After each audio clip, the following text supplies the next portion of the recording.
Novo topo histórico para o Bitcoin em reais. Quem diria que uma moeda digital como essa valeria mais de 400 mil reais agora em 2024? E mais, em dólares o Bitcoin ainda não rompeu o topo histórico, ou seja, é possível de que ainda haja espaço para ele subir mais. Até onde essa alta pode ir? Quais são as motivações que estão fazendo o preço do Bitcoin subir e realmente romper o topo histórico?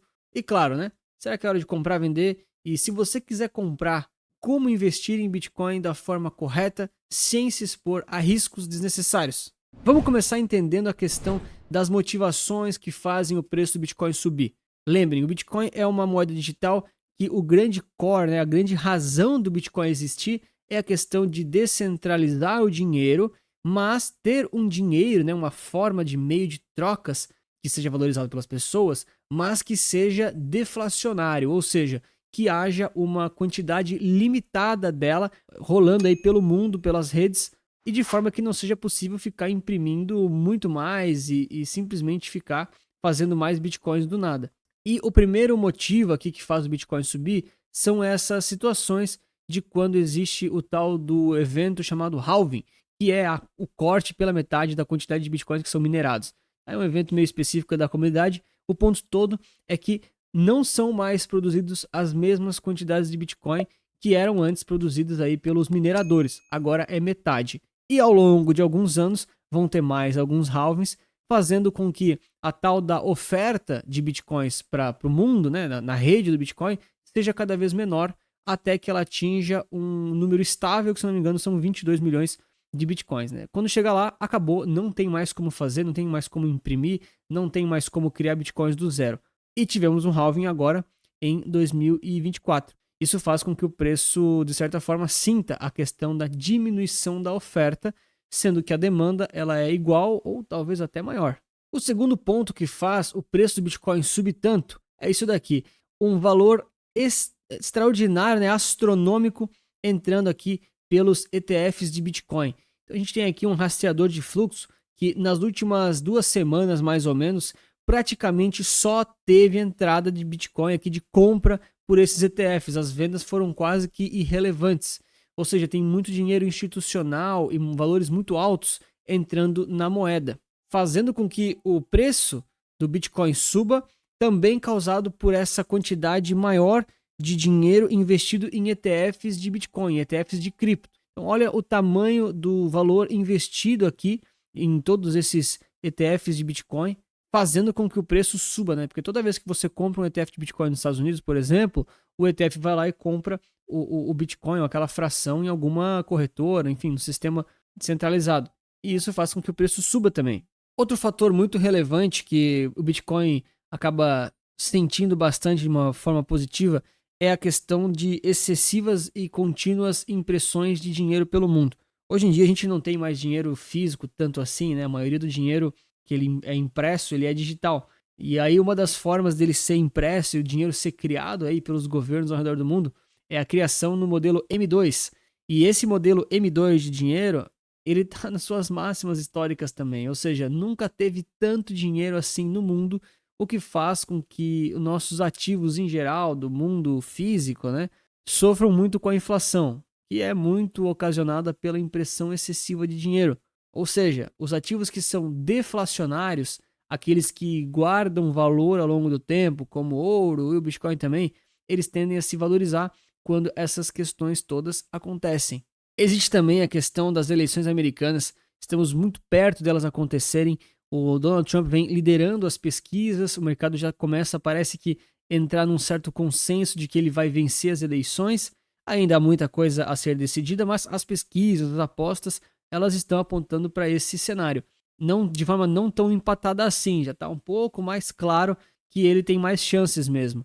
E ele tem um parceiro de chapa, o vice dele, e ele mesmo também já demonstrou diversas ocasiões, que são muito favoráveis ao ecossistema cripto. Então, eles não só apoiam o ecossistema cripto, como querem criar formas disso ser um pouco mais, além de regulamentado e democrático, ser também mais acessível, até mesmo em termos de governo. Então, já pensou se os Estados Unidos começam a comprar Bitcoin, causando aí uma grande movimentação mundial de compra de Bitcoin, não só pelas pessoas, mas também pelos governos? Acho que esse cenário também é meio exagerado, acho que já falei isso em outro vídeo também, Mas a questão é que quando a gente tem um presidente do país mais importante do mundo em termos econômicos, falando que tem interesse em Bitcoin, vai nos lugares negociar Bitcoin, comprar ou vender coisas com Bitcoin para fazer uma imagem disso também, é muito bom para a comunidade cripto e é muito bom para as moedas em si.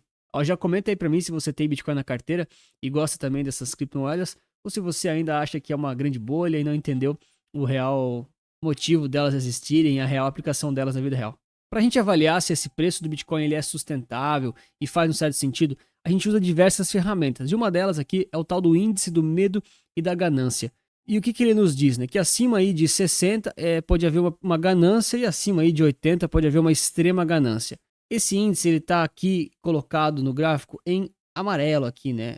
Ou seja, nós estamos entrando em região de leve ganância. Né? A gente teve lá recentemente, voltou, está indo de novo, então a gente está num nível neutro para ganância, né? Isso que a rede mede ali, diversos indicadores. Então a gente está muito longe de estar em território de ganância por bastante tempo e também de ganância extrema. Se a gente colocar aqui o preço do Bitcoin junto com esse índice, notem que o preço do Bitcoin, essa linha aqui, ele está em dólares, tá? A gente nota que, sim, existe uma certa correlação. Então, quanto mais gananciosas as pessoas estão, mais o preço tende a subir. Mas, em alguns momentos, o preço ele tende a se estabilizar sem ter grandes quedas ou passar por um bear market. E esse índice ele meio que se normaliza. Ou seja, as pessoas aceitam aquele preço como um novo preço justo. E aí é dali para cima ou então dali para baixo para mudar o sentimento. E nesse momento a gente está com o preço acumulado já por muito tempo, sem haver grandes níveis de ganâncias e de emoção. Ou seja, mesmo que está rompendo o topo histórico aqui no Brasil ou muito próximo disso nos Estados Unidos, não quer dizer que o mercado está eufórico, está ganancioso e está num nível de bolha. Os sinais mais comuns de bolha, de excesso e de euforia mesmo não estão presentes hoje no mercado de Bitcoin principalmente. Um outro ponto que é bem interessante da gente avaliar é que junto com o Bitcoin tem diversas outras criptomoedas muito relevantes que não romperam seus topos históricos ainda.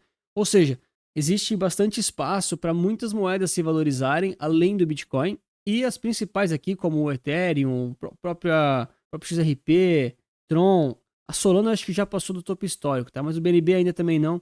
Elas ainda têm muito espaço para se valorizarem junto com o BTC nessa grande movimentação de cripto. E aí já vem, muitas vezes, a primeira dica aqui do vídeo para você que quer saber como investir em Bitcoin da forma certa, né?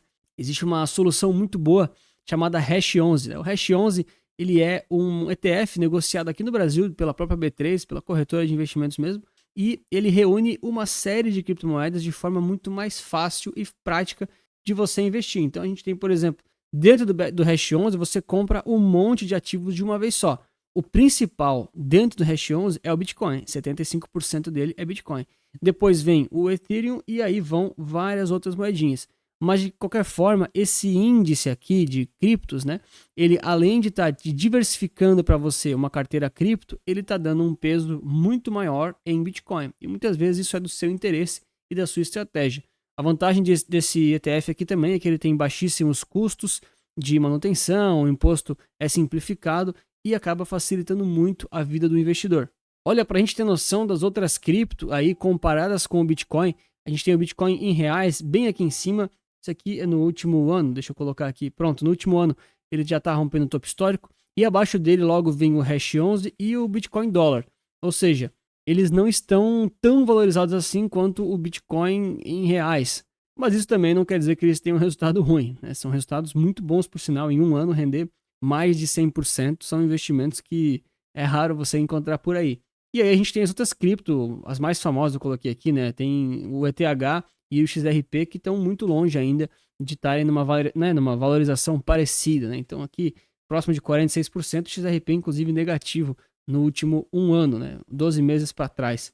Ou seja, é aquele ponto de que várias cripto ainda podem se valorizar e isso pode fazer com que mais dinheiro entre no ecossistema cripto. Só para a gente entender, né, que questão de 2020 e 2021, o ecossistema cripto chegou a bater aqui, basicamente aqui, 16 trilhões aqui de reais, né? E agora está indo em 13 trilhões de reais. Ou seja, existe muito dinheiro ainda para entrar no mercado cripto de forma geral, né? Para todas as moedas somadas.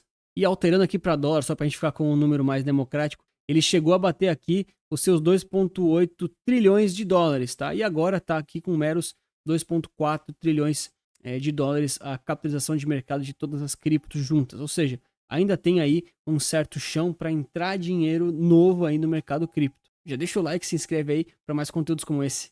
Mas qual que é o ponto que eu sempre bato na tecla, né? O investidor precisa tomar muito cuidado, porque não é só comprar Bitcoin, ou comprar Hash11, ou qualquer outra ETF, enfim, criptomoedas aleatórias que você vê na internet, para achar que vão valorizar a sua carteira. O investidor precisa tomar cuidado de ter realmente uma carteira diversificada, uma carteira bem construída e que esteja de acordo com os ciclos de cada mercado.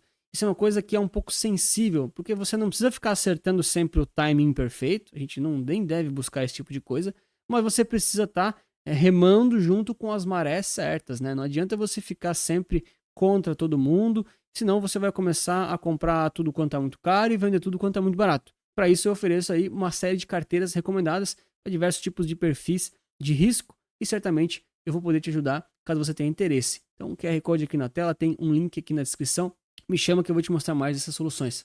Mas e aí, é hora de comprar ou hora de vender Bitcoin? Bom, vamos avaliar dois cenários. O primeiro deles é para você que está de fora, que você não tem Bitcoin, não tem cripto, mas está vendo todo mundo ganhar dinheiro com esse mercado e quer se expor também. Para você, eu já te deixo o alerta aí, né, para tomar um cuidado muito grande com o tal do FOMO. O que é FOMO?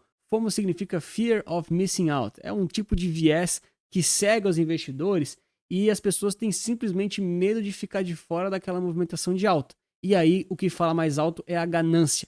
Então, o primeiro cuidado que você precisa tomar muito é não ficar entrando nos investimentos só porque está vendo os outros ganhar dinheiro e quer ganhar também. Cuidado com isso.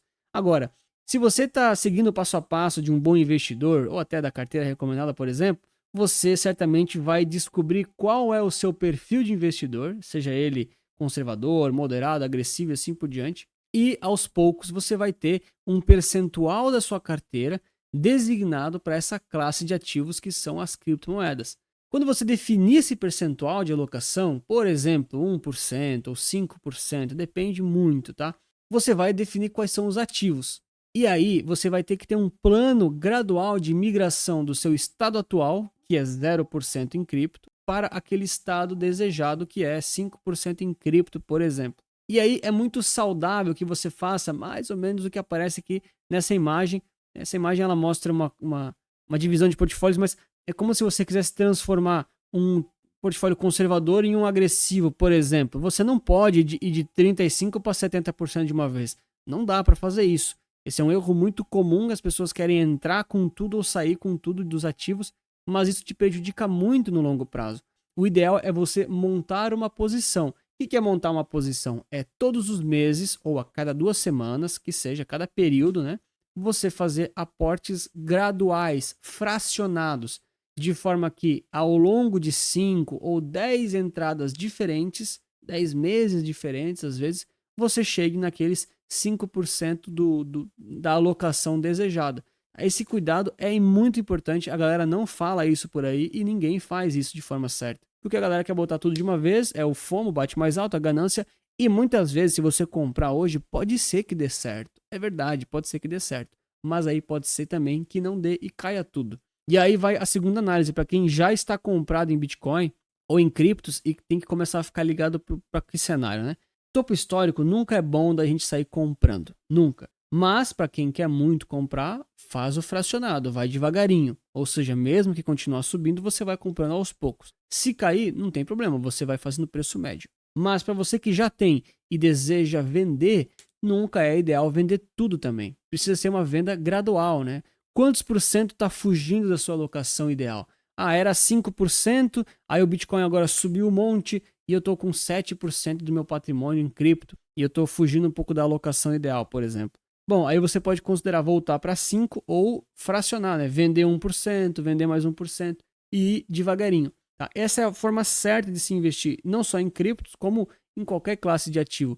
Fazer as entradas e as saídas graduais, na medida, claro, que você definiu com o seu perfil de investimentos e também com os seus percentuais na carteira. Ou seja, tudo isso está conversando e tudo isso está te beneficiando. Não é um grande chutão, existe um método por trás disso.